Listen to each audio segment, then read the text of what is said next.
Hoje eu vou deixar para vocês uma dica de filme que tá no Star Mais. Esse filme chama Busca Implacável. É um filme de 2008.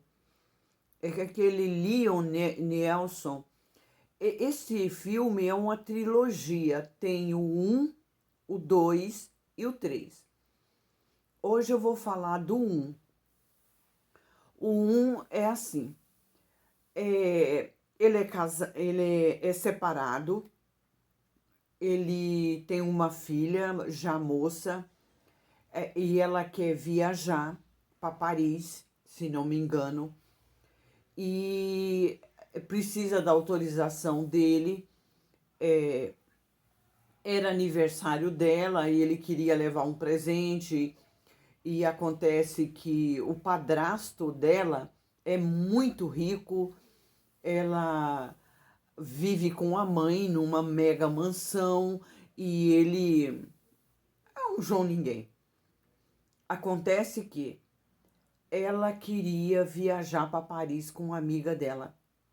A mãe falou que precisava da autorização do pai. O pai não estava meio relutante, ele não queria, enfim, ele acabou deixando. E ele combinou com ela que quando ela fosse e chegasse, era para ela ligar sempre. Olha, eu cheguei, eu estou em tal lugar, aconteceu isso, aconteceu aquilo. O que aconteceu?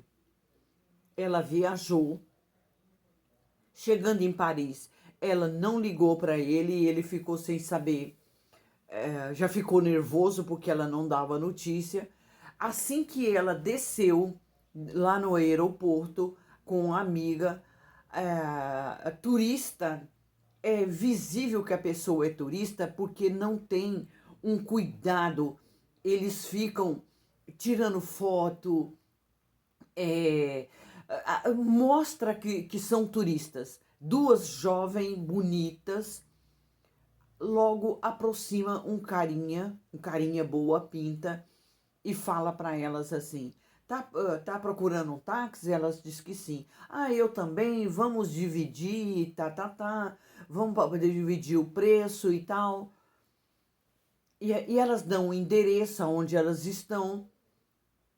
Ele vai com elas até no lugar aonde elas iam ficar. Chegando lá no apartamento, é, ele olha onde ela mora enfim.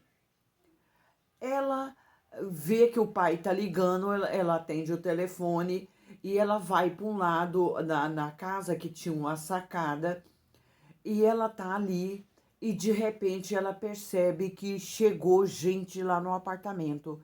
E ela tava no telefone com o pai e ela fala: pai, tem gente aqui. Pai, entrou gente aqui. E a amiga dela estava com a música alta e dançando, e pelo vidro ela percebeu que aqueles caras havia pegado a amiga dela. E ela gritou: pai, pegou fulana. Pai, eles vão me pegar. Pai, e ele no telefone. Aí ele fala: procura um lugar mais seguro que você tiver, é, e vai falando. E eles vão te pegar, mas você fala tudo, todo tipo de informação que você puder passar para mim, você passa. Porque ele era um ex-agente, ele trabalhou por muitos anos para a CIA. Aí não deu outra. Eles pegaram a amiga e depois foi atrás dela e ela gritou: pai, pai, eles estão aqui, pai. E eles pegaram ela. Enfim, essa história é comovente. É... Sabe quando você fica revoltado por causa do o que as pessoas são capazes de fazer? Enfim, ele vai atrás da filha e daí vem toda uma história. Tem muito tiroteio, tem muito cacete, tem muita porrada. É muito bom. É um filme de muita ação. Quem gosta de ação, assista esse filme. Eu vou deixar hoje o primeiro, depois eu vou falar sobre o segundo e o terceiro. Então, era essa a dica que eu queria deixar. Eu pergunto para você, ele vai conseguir resgatar a filha? O que aconteceu com ela? Quem o levou e para quê? É, é muito bom. Dá uma olhadinha lá, você vai gostar. No mais, muito obrigada. Deixa seu like, se inscreva no canal, deixa seus comentários. Eu quero sempre deixar aqui um abraço para a Ilza. É uma pessoa que me dá muita força. É por ela que eu ainda continuo postando, não só por ela, tem várias outras pessoas, mas ela é demais. Sabe aquela pessoa que se inscreve no seu canal e que te dá força e que te ajuda, que te dá elogio? Essa menina vale ouro para mim. No mais, muito obrigada. Tchau, tchau.